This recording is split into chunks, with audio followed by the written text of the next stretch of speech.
This is your Armchair Detective, and today I'd like to tell you about the case of the 3 dead matches.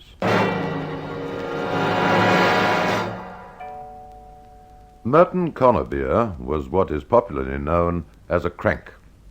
A wealthy recluse, he lived in a large house with his son Paul and daughter Jennifer. Now, old Conabeer's especial phobia was draughts. He always slept on the ground floor and insisted on having all the windows shut tightly, even on the hottest night. Not content with this, he also had his bedroom door heavily curtained.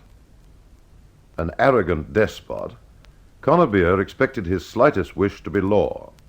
Consequently, when Jennifer told him she'd got herself engaged to the son of the local solicitor, a man Conabeer hated, he was furious and ordered her to pack up and leave the house next day.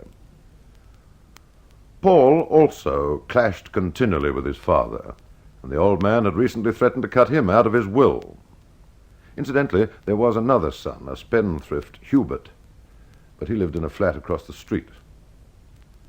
Well, now, on the night of the quarrel over Jennifer's engagement, Hubert dropped in at the family home to ask his father to settle some pressing debts for him. However, when Paul warned his brother that the old boy was in a foul mood, Hubert, wisely, retreated to his flat and left the matter of his debts to another day. All this was recalled when Merton Conabeer was found dead in his bed the next morning. He'd been stabbed with a pair of scissors. Inspector Peterson was assigned to the investigation, and he soon discovered that the scissors belonged to Jennifer, who claimed she'd mislaid them while sewing some days ago. Then he discovered that the bureau in the dead man's room had been ransacked, and his will and a considerable sum of money was missing. On the floor, Inspector Peterson found 3 dead matches. Curiously, they'd been burnt on one side only. These he studied thoughtfully for a few moments, and then turned to Constable Walters, the young officer assisting him. "See these matches, Walters? Would you be surprised to learn that they tell me who the killer is?" Constable Walters just gaped in astonishment at his superior, and who can blame him? I mean to say, how could 3 matchsticks, even if they were burnt on one side only, possibly provide Inspector Peterson with the clue that indicated the killer of Merton Conabeer?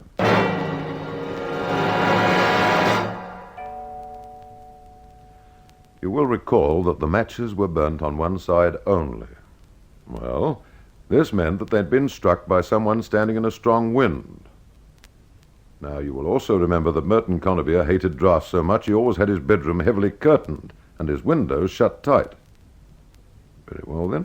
Had the murderer entered by the door, there still would have been no draught because of the heavy door curtain.